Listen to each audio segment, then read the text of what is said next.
Good evening from PLUGHITZ Studios in Largo, Florida. I'm Scott. I'm Avram. And we are here with episode 518 of F5 Live, Refreshing Technology, for Sunday, January 20th, 2019. This show is a proud part of the Tech Podcast Network. If it's tech, it's here. This week, your privacy is guaranteed again, your security is at risk again, and NBC wants your money again. Wherever you are and however you're accessing our show, whether it be on social media, Facebook, Twitter, Instagram, Snapchat, on any of the podcatchers, such as Apple Podcasts, Google Podcasts, the Podcast Play app, or on live stream, on Facebook Live, YouTube Live, Mixer, Twitch, Periscope, or livestream.com, or the myriad of other places that we are. Thank you for making us a part of your day. Like I said, this here is F5 Live, the flagship show in the PLUGHITZ Live family of content. We are live Sunday nights at about 9 p.m. Eastern. We go for about an hour. We'll talk the news of the week, gadgets, gaming, internet, and media. And then also Avram will talk about what we can expect in 2019 based on a couple of sources. And there are two ways that you can join us. The first is by joining us live on Sundays at 9 p.m. by going to f5live.tv/join us. There you can watch us live and chat with us in the studio, which Avram and I always appreciate. We love hearing your feedback on the topics as we talk about them. But if you cannot join us live, that's okay. PLUGHITZlive.com/subscribe will give you all of the ways that you can subscribe to the show. If we are not in a place that you would like us to be, let us know on social media, and we will try our best to get there as well. But we are in many places right now, so chances are there isn't a place where you can't listen to us. And with that, Avram, I have not talked to you. Well, I mean, I've talked to you, but not without a specific topic since CES. How have you been? Oh, good. Good. Well, it's been good getting some rest. That's for sure. But yeah. You know, we still have some exciting things going on. This was from CS, but just yesterday got to post, just Saturday, I should say, got to post interview we did with new MSI CEO Charles Chang, where he said some really interesting things. I encourage people to check that out. He was talking about what he thinks of AMD, some things he learned from Intel that Intel may not want you to know. I mean, maybe they do. I don't know. But he was very forthcoming about a lot of things. You know, me and my team had a really great CES. I'm just sorry I only got to hang out with you and the folks one night. Yeah. But it was a busy CES this year. But I did learn that there are other good things on the menu at Gordon Ramsay Burger. Yes, so that's like the main takeaway for everybody from CES. When you go to CES or just to Las Vegas for some other reason, because it's open all year round, go to the Planet Hollywood Hotel and go to Gordon Ramsay Burger and order the sweet potato fries. So there you go. That's all my buying advice for 2019. That was the shortest pilch point ever. The performance on those fries is excellent. They have some really good features, such as powdered sugar on fries, which I've never seen before, and a ketchup that doesn't quite taste like regular ketchup, but is still really good, and some yellow sauce that I'm not sure what it is. But, you know, so yes, I give those fries an editor's choice. And I would give the Mediterranean burger I had like 4 stars, and the curry burger I had the other time like 3.5 stars. So, which, you know, in the grand scheme of a burger is pretty good. Because yes. I know, you know, we both do enough traveling for shows. A burger can be pretty terrible. So. Yeah, I mean, what I like about Gordon Ramsay Burger, since we're on important tech topics, is that they have some burgers that are not hamburgers. They're just like other things. So like the Mediterranean burger was like lamb burger with like tabbouleh and mint or whatever on it. So you know, and I'm gonna go. And I think he's got a black bean burger on the menu, and like there's And there's a turkey burger that Alante got last year. Yeah. And let's not forget that burgers were a really big part of CES this year too. Did you hear that Engadget gave the Impossible Burger the Best of CES award? Mm-hmm. So burgers were in this year. That was so weird. I was not prepared for that. Yeah, burgers were in. Apparently.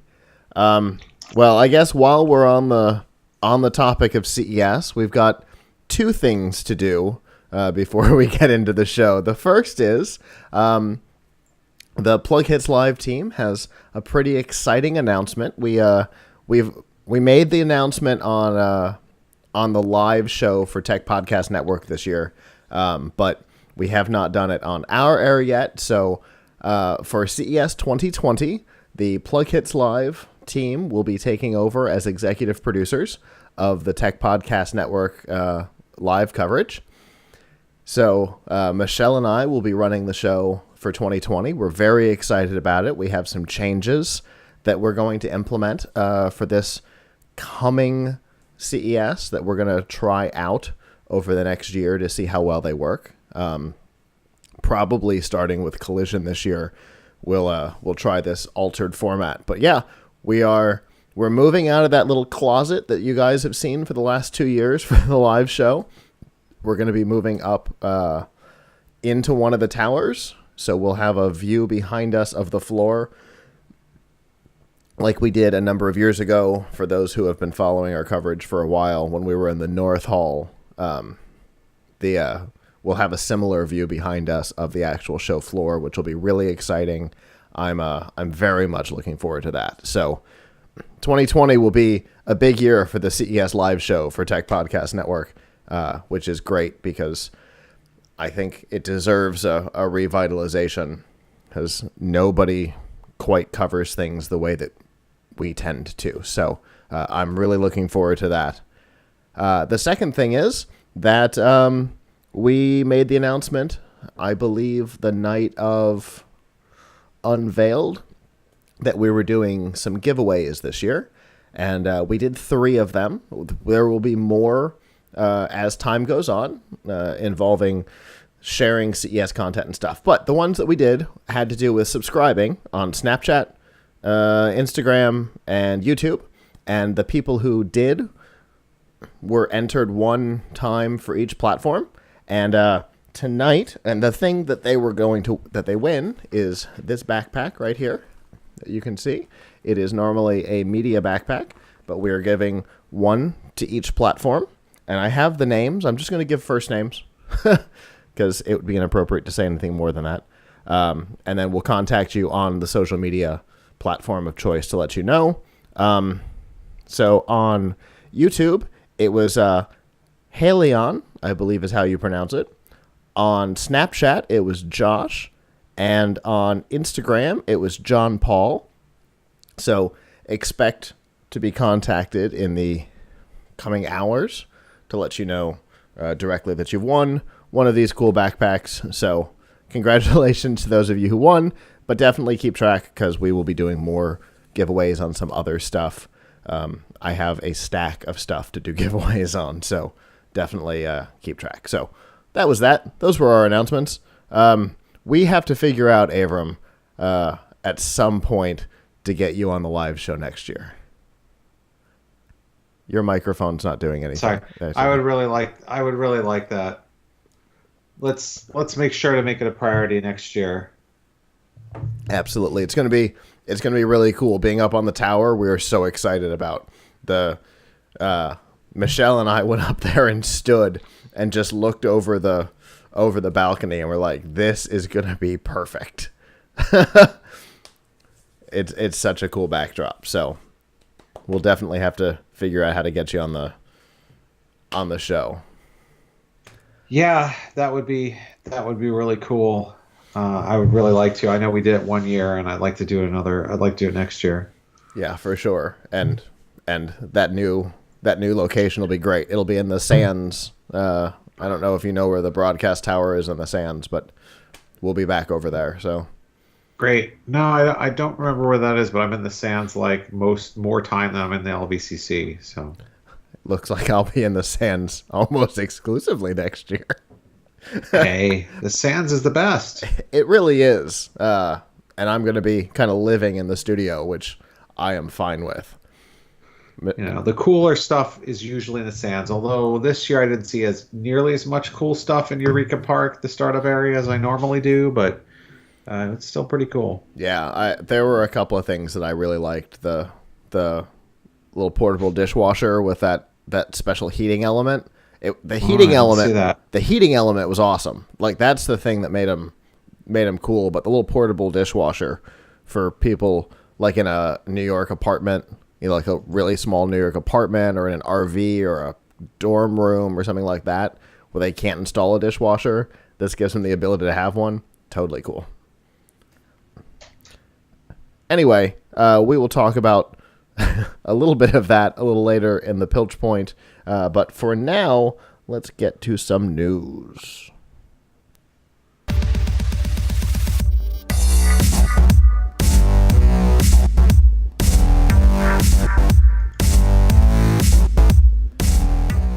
This week's Nifty Gifties on F5 Live is proudly powered by the Microsoft Store. Whether you're looking for a new Surface, a new Xbox, a laptop, or apps, or honestly, I know it sounds strange, even a Galaxy Note or just Galaxy S handset, all of them are available, and all of those things are on sale right now, as well as a whole bunch of other products, all available by going to f5live.tv/Microsoft.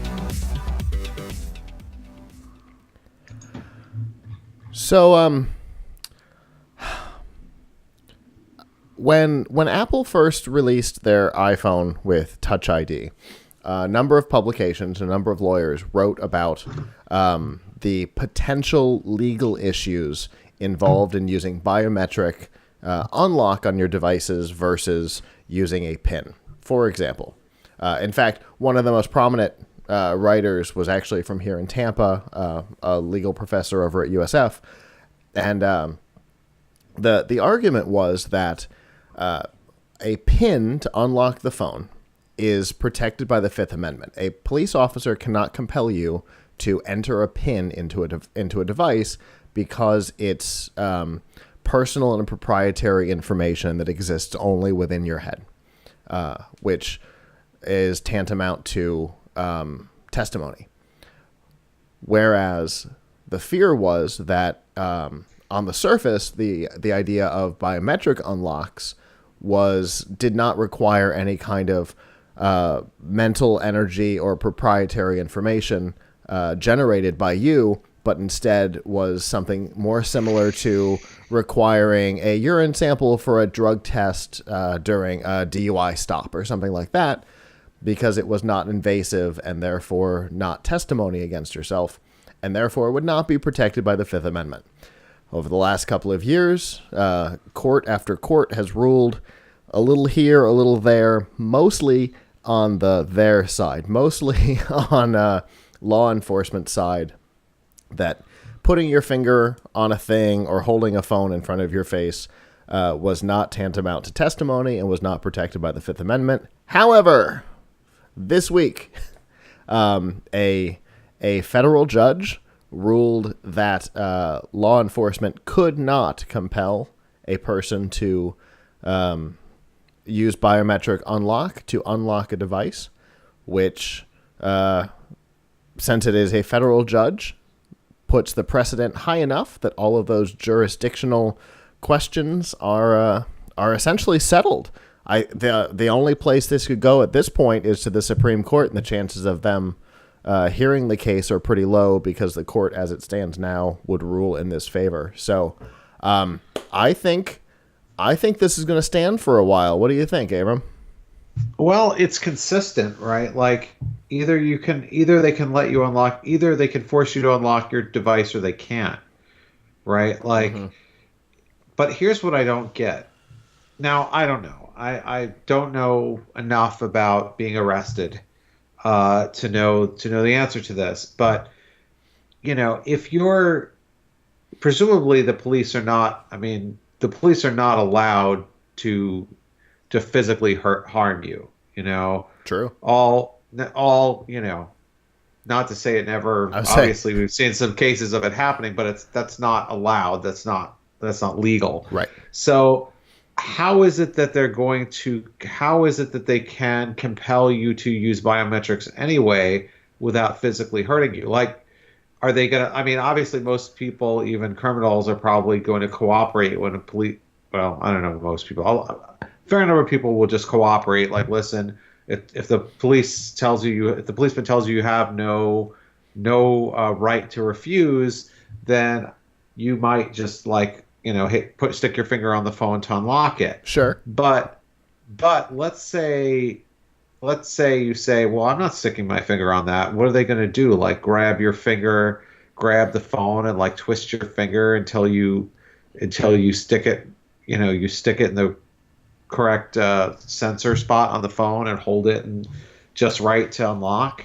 Well, there's that, but then like that has been known to happen, not many times, but it has been known to happen. But the real concern is that if they're legally allowed to compel you to do something, they can hold you in jail for not complying. Oh, I see. Yeah. So they may not be able to grab your wrist and like twirl you around until they get your thumb on the sensor pad, but they can say do it or go to jail. And that's a pretty strong, compelling statement. But now that is that is no longer reality. So right. That's important. And if they do make that threat, anything that they find can't be used in court because it was obtained illegally. Yeah, I mean, it makes sense to me. Like, if you're going to have laws against the police, say, opening a locked box without a warrant. Yep. Your phone is a locked box. Yes. And could potentially contain incredibly sensitive information. You and I get embargoed information all the time to email and stuff. If somebody were to access that information, we could potentially get into trouble if that information got out. There's all kinds of things that are not necessarily involved in, say, a traffic stop where they're like, you got to unlock your phone. Those emails don't have anything to do with the traffic stop, but could get us or our publications in trouble for accidentally releasing that info. There's lots of potential problems to it. Yes, there's a lot of potential problems with it. Now, here's what I don't know. Like, if they've seen you unlock, if they know how to unlock your phone, can they do it? Can they do it? Like, in other words, if, I don't know, somehow they saw you, or let me put it another way. What if your phone has no lock on it? No, not even a pattern lock. Can they then access it because it's not locked? Or is the fact that it's, your phone make it mean that they need a warrant? Or is it only a warrant if the phone is locked? So if they believe that there is quote unquote just cause, just like entering a home without a warrant, if they hear a scream or something like that, if they believe, or in the case of a traffic stop, which is oftentimes the thing that we're discussing when we talk about compelling an unlock, they can open your trunk because it's just a lever on the car if they believe that there's just cause to open the trunk. Right. So I don't know. Just cause might be enough to unlock the phone if it's not locked to access the content. I don't know on that particular one yet because I don't know that the legality on that has been settled. Right. But I think we're only as far as biometrics at this point. So some case will have to happen to suss that. But, in this particular case, the thing that I find most interesting about the case in question here is that this wasn't a traffic stop. This was a valid warrant to access a home for information, and the devices were in the home, and without a specific warrant to compel the devices to be unlocked, the judge said, even with a valid warrant for the home, it did not cover biometric scans of the devices, which I think is an even bigger thing. Now, that kind of situation has been around for a while, right? Like,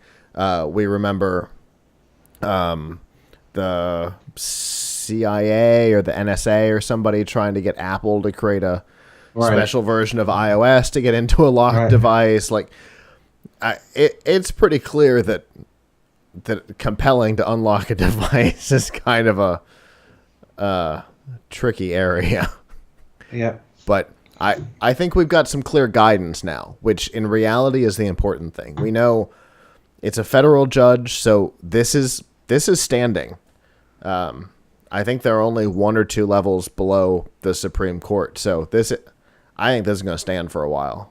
And I think in reality, that's the important part. We know what we're getting ourselves into. We know what the law of the land is now. and I think that's a good thing.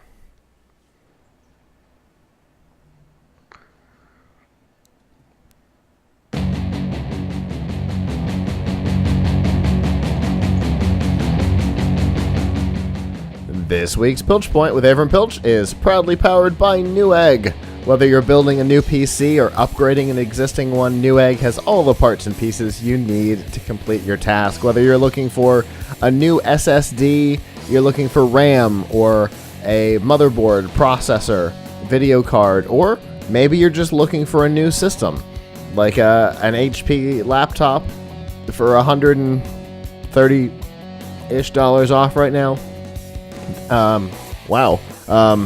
A Surface Pro, looks like a 5th gen Surface Pro for $550 off. Like, they've got a little bit of everything.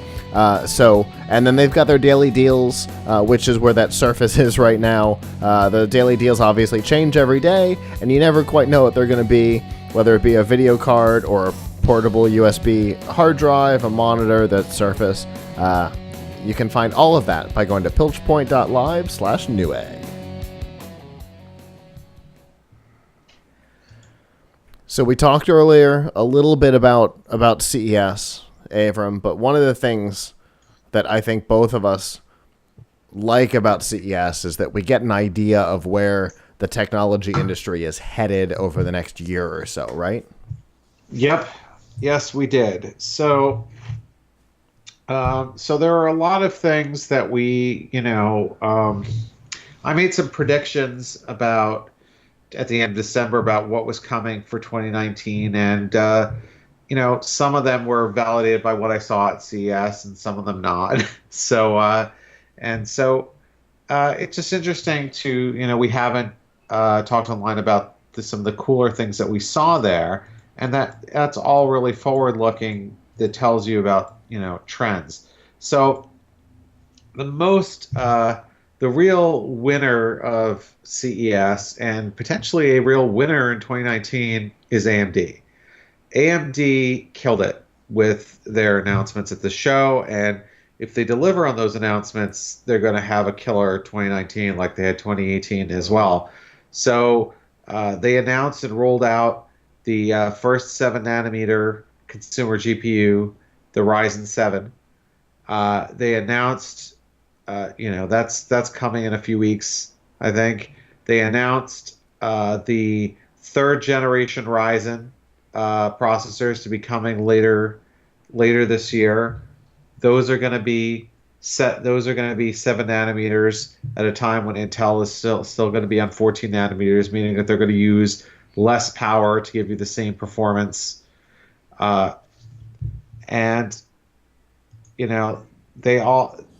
also announced their new set of mobile chips for laptops, where they're actually going to have chips that are powerful enough to go into gaming laptops now. So or at least that's what it looks like. So we, I think given the struggles that Intel is having, and that's the flip side of this coin, Intel will continue to struggle with two things this year. It'll make progress, but it'll struggle.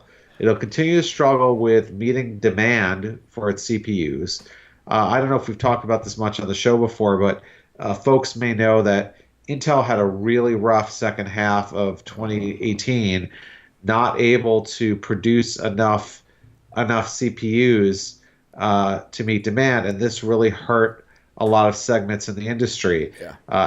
I recently put up a couple days ago interview with new MSI CEO Charles Chang, and we asked him about the shortages, and he was very honest with us. He said, he was able to get enough Intel CPUs for his desktops and laptops, but the lack of CPUs of CPU production really hurt motherboard sales because people aren't going to buy an Intel a motherboard with an Intel chipset if they're not buying an most of the time you buy a motherboard when you're buying a CPU. Yeah. So that's so that really hurt them.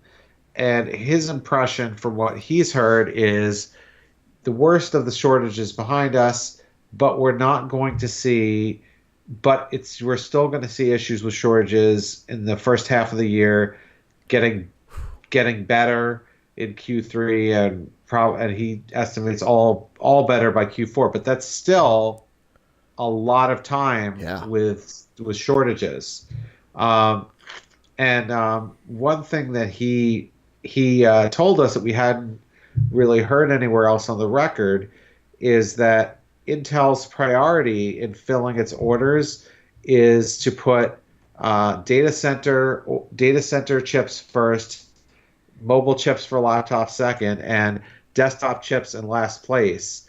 So it's very interesting because it was the first time we heard that, hey, they don't really. Now Intel will not confirm or deny this, of course, with us, but only to say that they put a priority on high performance chips over budget chips, and that was something they said before. But so while Intel is struggling to meet those demands, AMD, with its Ryzen chips and now going to be on third gen Ryzen soon, is really has a great opportunity to grow even more.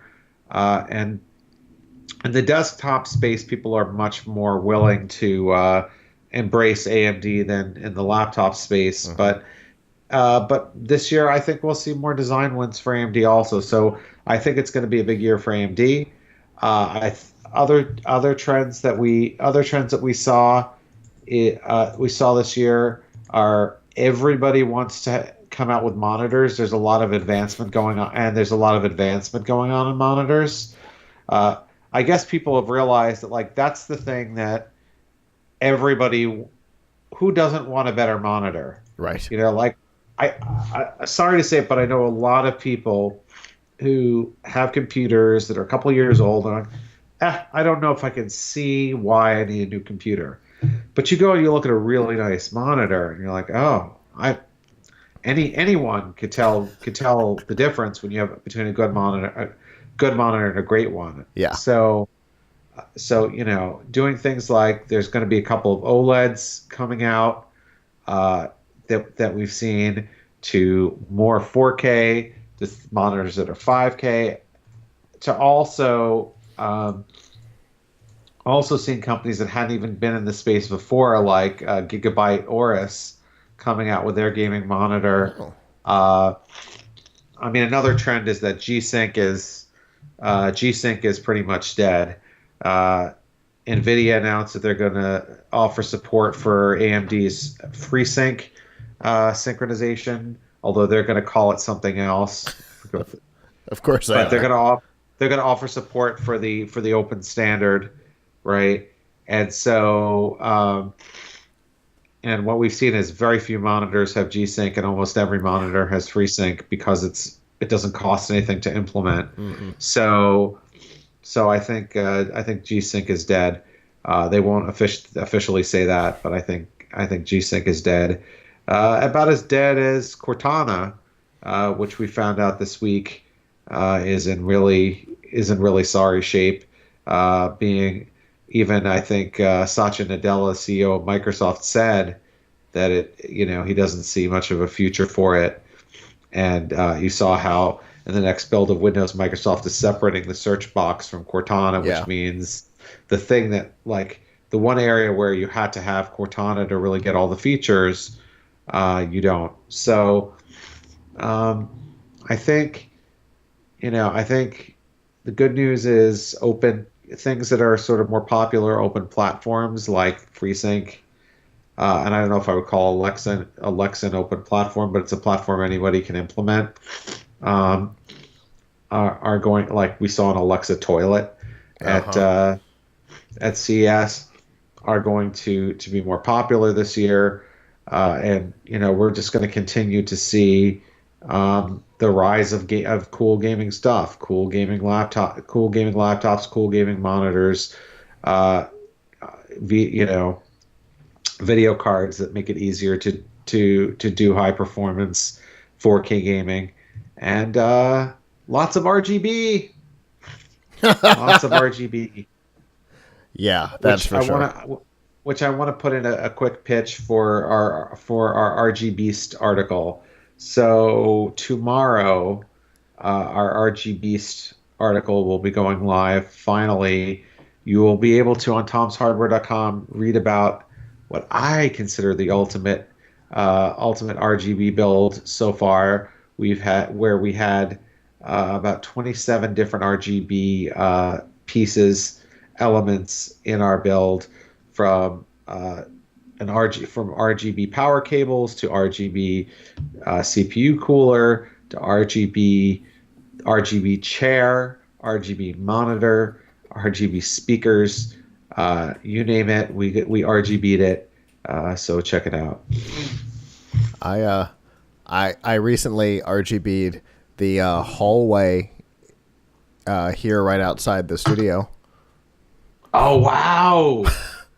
Yeah. See, that's the missing element, is to RGB walls and more furniture. What did you use to do it? So at CES, Monster announced a product line called Illuminescence, and in it is a consumer and budget friendly RGB LED tape. So, yeah. so wait, so light strips you stick on the wall? Uh-huh. Oh wow. Yeah, I'm looking at a couple of the boxes right now. They have, I thought maybe I'd have one of the remotes near me. I don't. I just did the unboxing videos before we left for Vegas. Anyway, yeah, they've got like one of the packs is just a really long RGB tape, and then one is a couple of LED RGB light bulbs, and then there are packs with a little bit of this, one short tape and one bulb, two short tapes and two bulbs. So wow. Yeah, so I can set the hallway between the studio and the office to any color I want, which is pretty cool. So well, that's great. That's great. I don't know if my wife would allow me to do that to our house, but I certainly would try. And then maybe some nano leaves on the walls. I want those so bad. Apparently, one of the other things is that the nano leaf will now synchronize with some of your can now be made to synchronize with some games. Or at least I was hearing that from MSI. So I heard something about that too. So yeah, soon you'll be playing a game and you'll just get shot and your whole wall will turn red like it was bleeding. I'm good with that. No, it's cool. It's cool. Listen, that's cool. That's that's what we were hoping for the future, was little LED lights everywhere. Yeah, exactly. If we can't get flying cars, at least we can fake it by having LED lights in the wall. Especially that specific shade of blue that we all associate with technology. Yeah, that would be awesome. I guess my one question about all of these though is that like if you leave them on all the time, how much extra are you paying in electricity for it? Right. Yeah, fair enough. I mean I don't know, maybe it's not a lot, but yeah, maybe not. It would all depend on what the power supply requires, right? Yeah.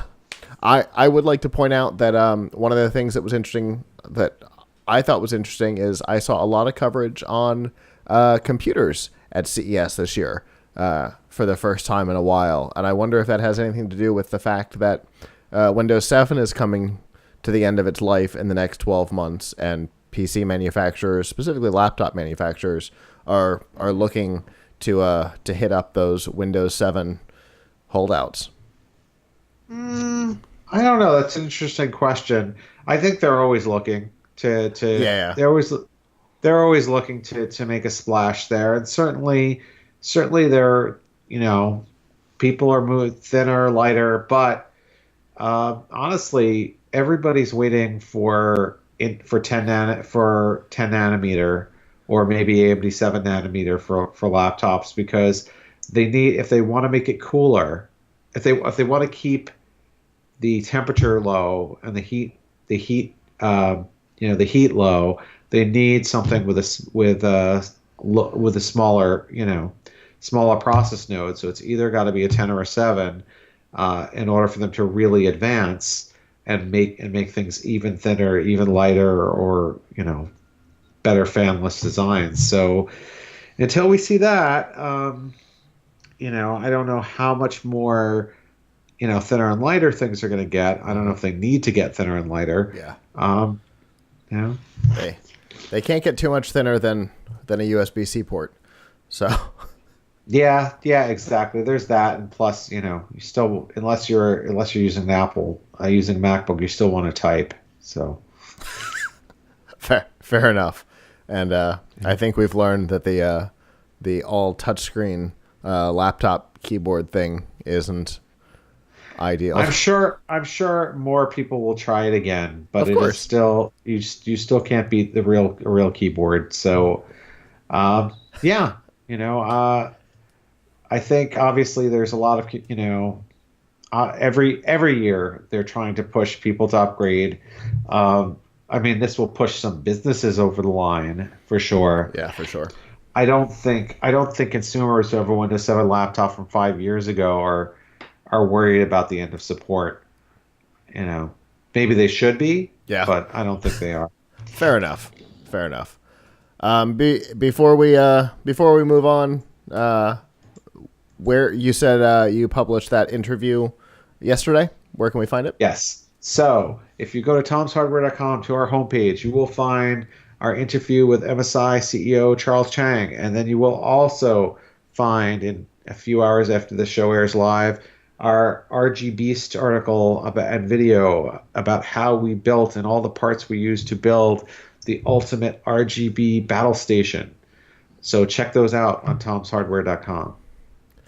I definitely will. I cannot wait to see the RGB one, because we've been talking about it for a while, and I cannot wait to see how it came out. And yeah.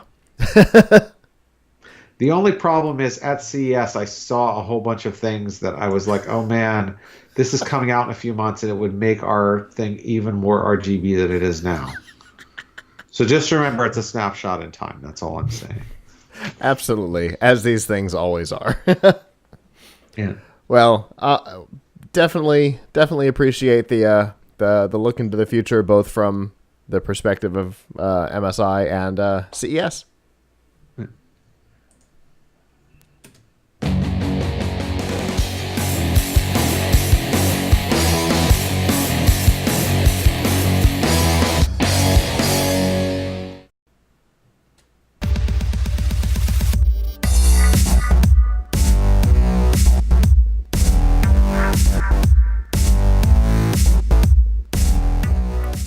This week's Extra Life on F5 Live is proudly powered by Razer.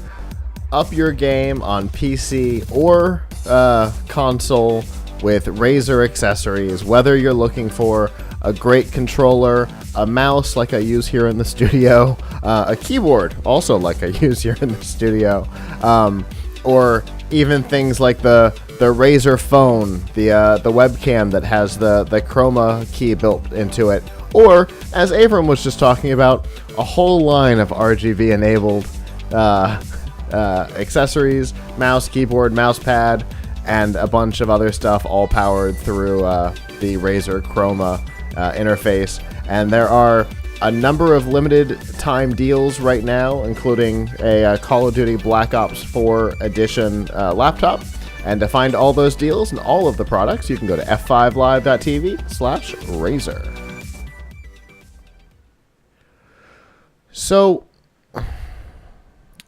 something that's pretty common in the gaming space because of the way video cards work and the way that rendering of visual elements works is that a video game will render all of the potential visual elements in a hidden location and then respawn them into view as needed and then dump them back to a hidden location as not needed, so that your RAM usage isn't all over the place, the video card's not having to create and destroy stuff all the time. One of the kind of most famous instances of this was from one of the older Grand Theft Auto games, where all of the visual elements of the game were rendered up on a cloud that you theoretically didn't have the ability to get to, except if you did certain things and you ended up on a helicopter and somehow flipped it upside down or something, and you ended up on this cloud and you can see all the cars and all the things from the game. That was a while back. We haven't really encountered the concept in a while until now.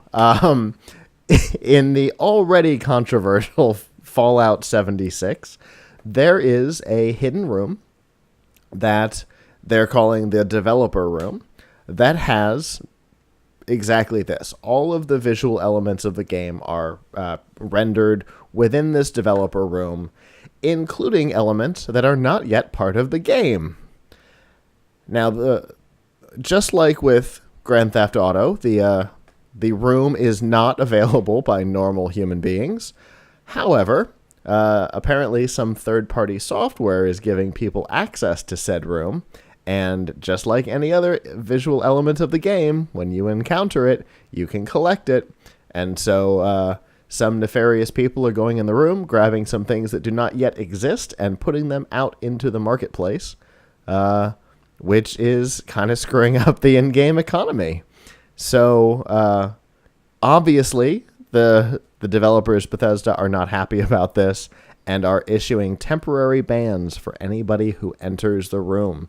Since there's no direct way to do it, they know you're using third-party tools, and so they're temporarily disabling accounts until they can correct it, apparently. An interesting situation. Very different from how Grand Theft Auto responded, where they're like, oh, you found the cars? Great, enjoy. But that's a different kind of game. This sounds a lot like the plot of Ready Player One. Yeah? I don't know. I don't know about that. But I saw that a few weeks ago. Did you see it? I did not see the movie, but yeah, I'm aware of the storyline. It's all right, you know. It could have been worse. Like if you watch it on airplane, it would seem really good because, you know, it's like being in the desert and being, you know, given some tap water. Like, oh, it's really good. You know, one day I was home bored and it was on, you know, on demand, and I watched it and it was all right. But anyway, I think in the movie they're trying to find like the hidden Easter eggs. Yeah. And in the end, the Easter egg they find is the first Easter egg ever in a game, which is an Atari Adventure, which is kind of funny because that's the first Easter egg I ever, you know, I remember that Easter egg.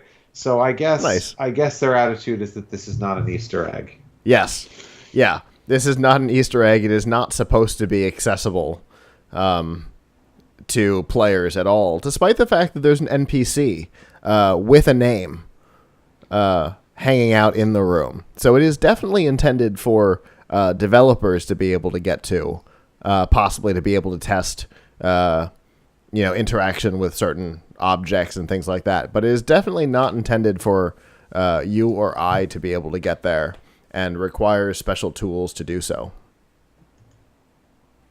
So, I don't know. I guess it's one of those things, like, is it worth creating something like this to speed up the rendering of the game when there's no doubt in anybody's mind, if you have something like this, people will get to it. It may not be today, it may not be tomorrow, but people are going to get to it.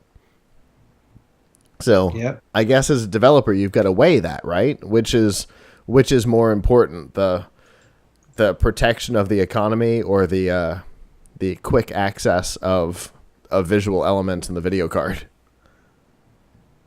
I don't know. Obviously, Bethesda went one way and does not feel the same way today that they did initially. There's no telling how long the temporary bans will last for those of you who may have been affected by this. There's no telling how long they will last. But yeah, you're definitely, I wouldn't recommend it because they know everybody who goes in there and are taking care of it pretty quickly. So I wouldn't recommend it personally, but maybe that's just me. No.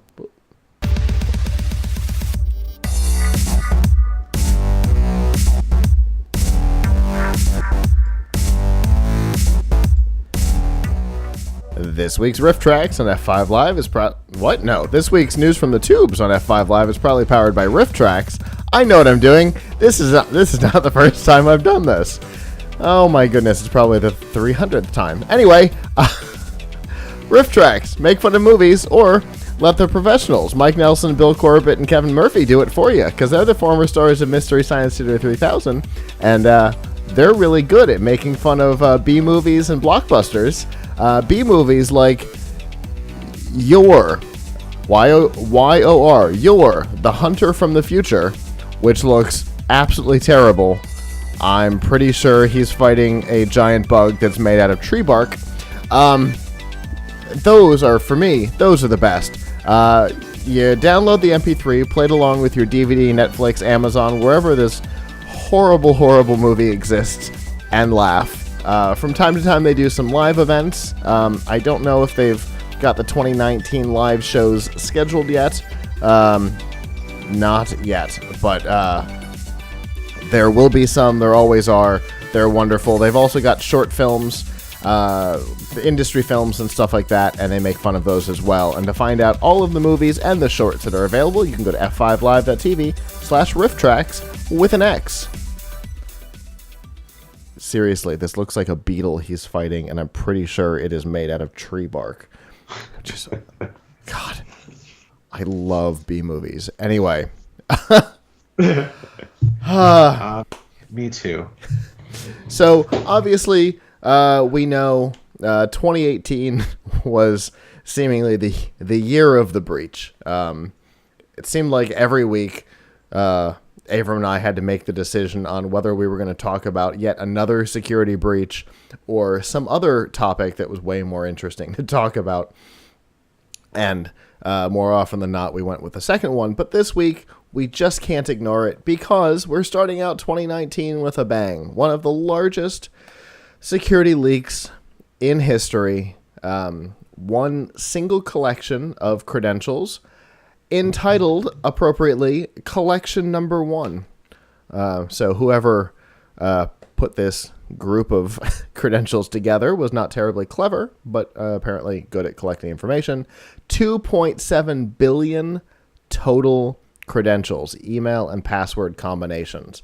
That consists of 1.16 billion unique, so almost all of them are duplicates of at least one, which is not uncommon. Credential stuffing is normal. You use the same email address and password for two services. A lot of people do it. And had 773 million unique email addresses and 21 million passwords. So a lot of people are using the same password, is I think what the takeaway from those numbers is. 21 million passwords, 2.7 billion credentials. Lots of people are using the same password. That's my takeaway. So, Avram, do you think that this is a sign that 2019 is going to be worse than 2018, or are we just getting the big one out of the way now? I think that we're all going to have to come up with a new paradigm for how we identify ourselves, because the old paradigms don't work. Yeah, clearly. They don't work. There's just too much to be stolen. You know, we're going to have to come up with new ways of identifying ourselves, and you know, things like Social Security numbers. You know, they're going to have to find some way around this. Now, I don't know. First of all, obviously, when we talk about Social Security numbers, we only talk about the United States, because there's a whole world of billions of people who have other ways they need to identify themselves. Right. But you know, obviously, people losing control of their credit cards is one thing most of the time. At least when you find out about it, you can usually find a way to get your money back. I got a solution for that one. It's a service that we've started using for the company. It's called Privacy, and in fact, they titled our CES coverage this year. Basically, what you do is you create a unique card number for every retailer, and you can put limits on how much can be taken out in a month, and you can pause and terminate cards on the fly, create new ones right from your phone. It is a really, really cool service. I guess we'll throw it out there. PLUGHITZlive.com/privacy. They're giving $5 for people to try it out for free. And the thing is, it's a free service, so everybody should be using this at this point. I love it. I've already created dozens of them. Anything I'm doing online, I'm doing through this service now, because it's brilliant. It's the thing that I've always wanted, right? Because, all right, so Target's point of sale system got hacked and all of the credit card information got out. Great. Well, they can't take that information and use it at Home Depot, who also got hacked, because it'll only work at Target. Fantastic. Yeah. And then once you know that the hack happens, just go terminate the Target card and start again, create a new one, and move on with your day. They're instant. It's brilliant. That's good. I mean, I think part of the issue too is there's some places that look, dude, I don't buy shoes that often that the shoe site that I go to needs to store my credit card. Right. But they do. They do. They probably do, right? I mean, sure. They shouldn't, right? Obviously, if you're using something like you're buying on your mobile device and you're going through something like Apple Pay, at least the thing is stored just with Apple. But Apple was hacked last year by a teenager in Australia, so yeah, still not ideal. Yeah. No doubt. But yeah, I think the whole identification thing, a new idea has to come about. I think the idea of two-factor authentication is a great first step. While a better idea is implemented worldwide, it's hard for people, even tech people, to get out of the mindset of this is how we've done it, right? We've done it with usernames and passwords for a long time. How long did it take before usernames became the email addresses? Even after the concept came out, it took forever for usernames to become email addresses. You know what I mean?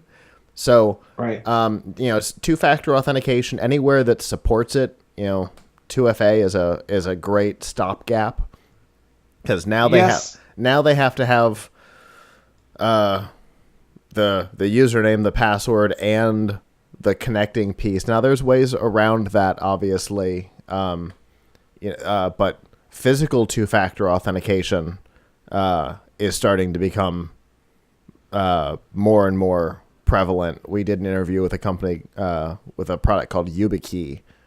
Oh, I know YubiKey. Yeah. Actually, that reminds me. I gotta play with it. I was at the last Gadget Standing event, and they gave everybody their YubiKeys, and I actually want to try it. I have been messing around with it. I really like it so far. That's great. I mean, yes, that's the thing. You have to have something. Now, what I don't know is how do you make sure that the credential that you have doesn't end up in a database somewhere where someone can fake it. Right. Right. Like if it's for example my fingerprint, how do I know for sure that? I mean, I understand there's like on-device verification, but what I don't totally understand, and maybe I'm missing something here, is how do I know that, like, let's say there was, actually, I'm not really aware of an online service that wants your fingerprint anyway, because your fingerprint, you're basically using it locally to unlock your local device. But like, let's say, I mean, I've had things like a banking app or whatever that allows you to unlock the app with your fingerprint, I guess, but I'm not aware of like a website that requires it. Yeah, me neither. I mean, that's one other problem with bio stuff is that there's always a password workaround. So what good is it if my thumb is really unique, but then there's a backup password that any fool can use to get in without my thumb? Right. But then the other thing is that the thumbprint is just a convenience thing and not an extra security thing. Right. Yeah. And then even if that's true, even if they did make it a required factor, your thumbprint a required factor, how would could someone not fake the image of your thumb? I don't mean just like taking a print of your finger, but like if it's in a database somewhere, can they not get it out of the database and transmit that? Right, exactly. The whole cryptography of that stuff is beyond me. That's probably a Danielle conversation, since that's what her major is in. But yeah, I'm totally with you. It's how do we know that isn't bypassable in one way or another through one of these hacks? I don't know. But the more things we can throw into the mix to make it at least a little more complicated, I guess, the better off we are. Right? There's a great service called, I misspelled it, Have I Been Pwned? There's a link in the article at PLUGHITZlive.com where you can go put in your username, your email address, and it'll tell you how many of the hacks you've been breached in and whether or not like how serious the connection is to you, which I think is pretty cool. So I would go check your email address. I already have after all of this, so it's really a great capability.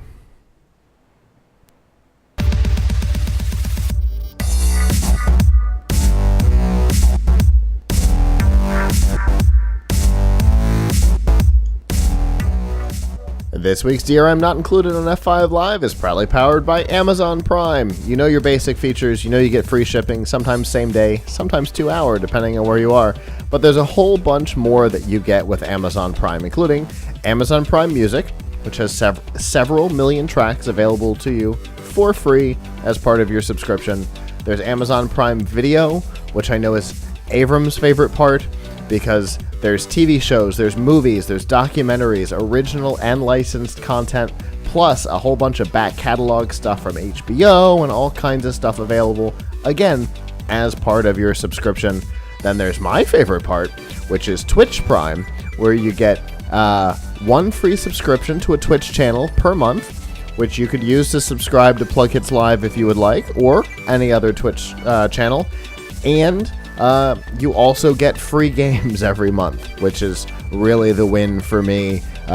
Similar to Xbox Live and PlayStation Network, you get free games every month that you get to keep, and there have been some really fun games come through. Plus, you get in-game content for things like Overwatch and Warframe and stuff like that, all as part of your subscription. If you're a subscriber, we've got links to all of those great features. If you're not a subscriber, we have a link for a free 30-day trial, all by going to f5live.tv/prime. So speaking of streaming video, Avram, oh my goodness, it seems like that is going to be the crowded market for 2019 and 2020. What do you think? You mean like streaming music has been? Yeah, and is starting to kind of choke itself off because, Yes. today. So the same. Today, even when somebody says Pandora, you're like, oh yeah, I forgot about that one. That, like, some of the big names have all dropped off. We're kind of down to Spotify, Amazon, and Apple at this point as the big three. And it seems like movies now seem to be the place where people are trying to overcrowd. Now, here's where the movie one, the streaming video one, I don't know if you call it movies or just video. There's TV shows too, yeah.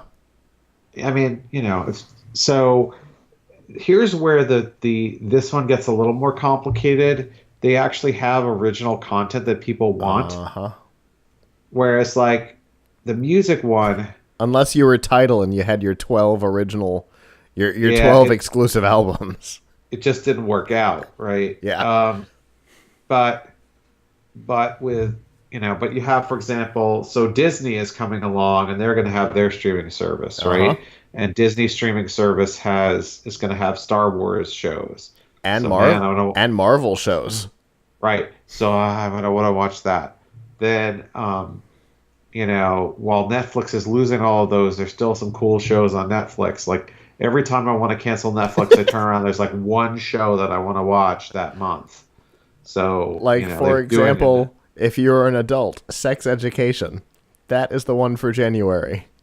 Oh, I have not watched that. But no, of course not, because you can't with the kid in the house. Yeah, well, I recently watched. No, one thing I like about Netflix is, and Prime has this for some things, is that you can download stuff so I can watch on the train. Mm-hmm. So I watched like all 20 episodes of the Santa Clarita Diet in like a week. I really like that. That's a good one. So anyway, don't watch this one on the train either. Yeah, probably not. Dave tried to watch it on the airplane and got really uncomfortable. Anyway, so there's it's complicated, right? See, you want to watch the new Star Trek. CBS All Access. Yep. And they're going to have multiple shows, so it might be the case that they'll have you going all year long, right? Yep. You want to watch, I really want to watch some of the new DC shows that are going to come on, and there's that DC Universe. What's the name of it? DC Universe, right?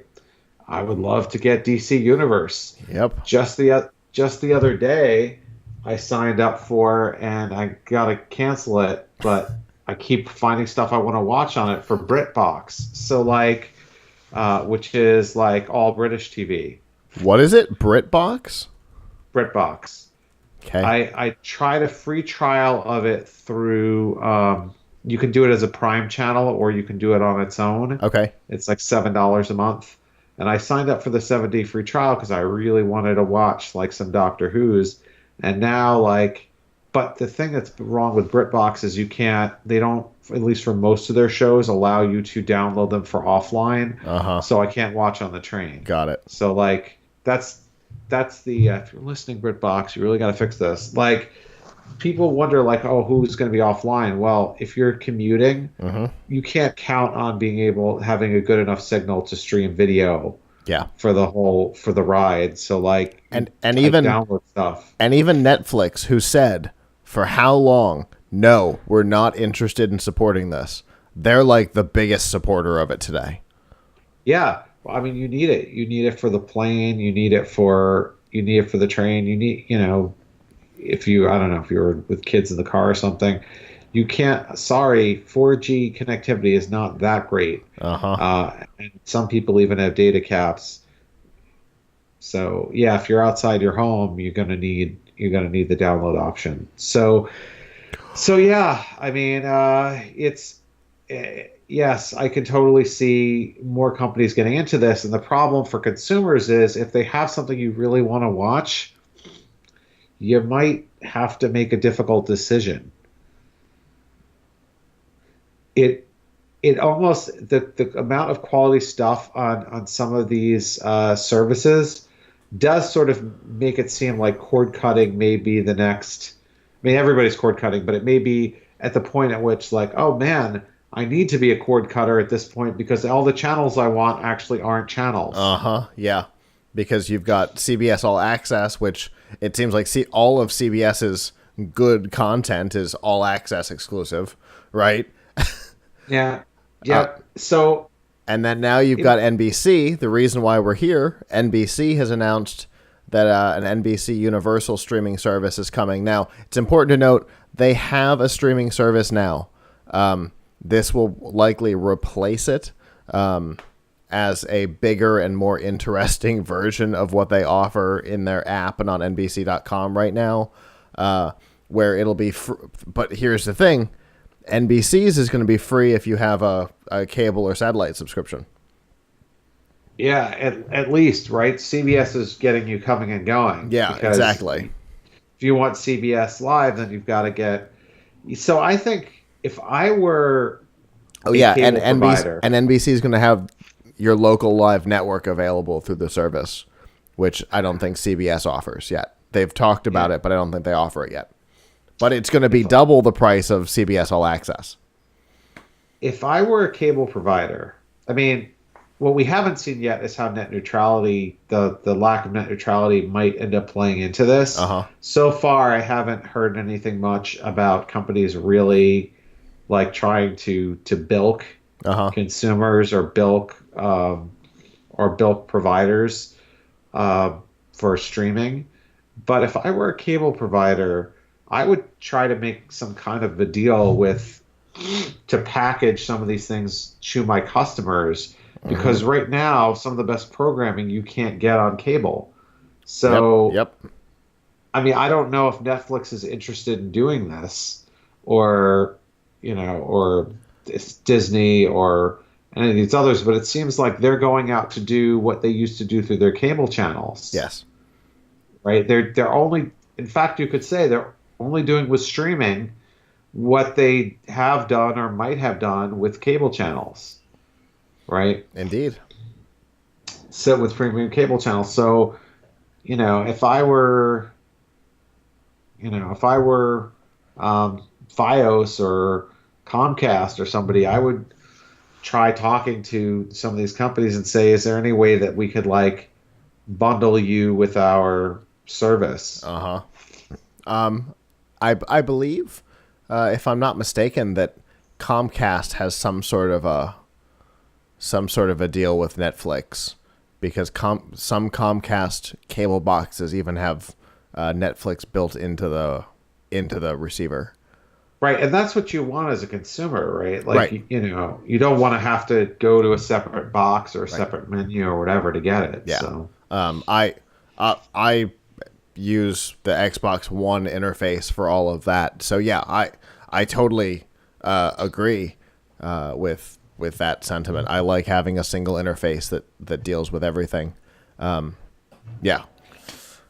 It'll be interesting to see Netflix, what NBC Universal's service is supposed to launch in the first quarter of 2020. So we've got a full year before we'll see anything, which is strange because it sure seems like they've already got the infrastructure in place since they already offer almost all of this today.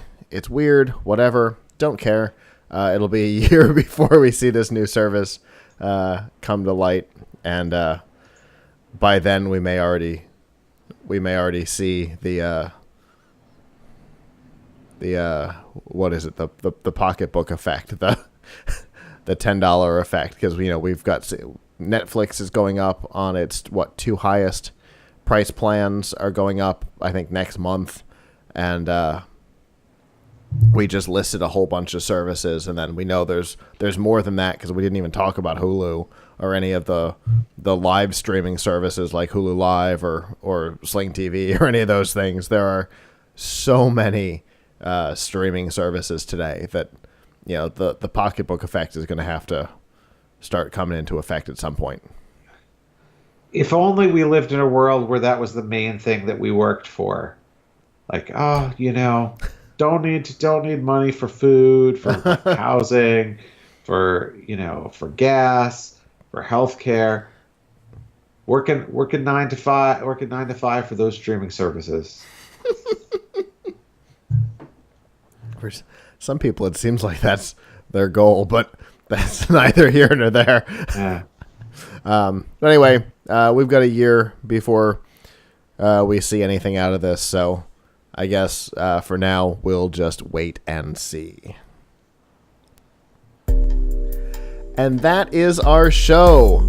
Thank you to those of you who have joined us live in the chat room on our many platforms. For those of you who didn't, you can join us Sunday nights at 9 p.m. Eastern at f5live.tv/join us to chat with us in the studio. And if you can't join us live, that's okay. PLUGHITZlive.com/subscribe has all of our shows there, and you can subscribe on all of the platforms that we support from there. I am going to be researching BritBox because it has all 12 seasons of Red Dwarf, and now I feel like I need to go back and rewatch all 12 seasons of Red Dwarf, and this is the easy way to do it. Thanks a lot, Avram. Sorry. But the good news is I can sign up for my 7-day free trial with my privacy card and then just pause it after I sign up for my trial, so I don't have to forget. Huzzah!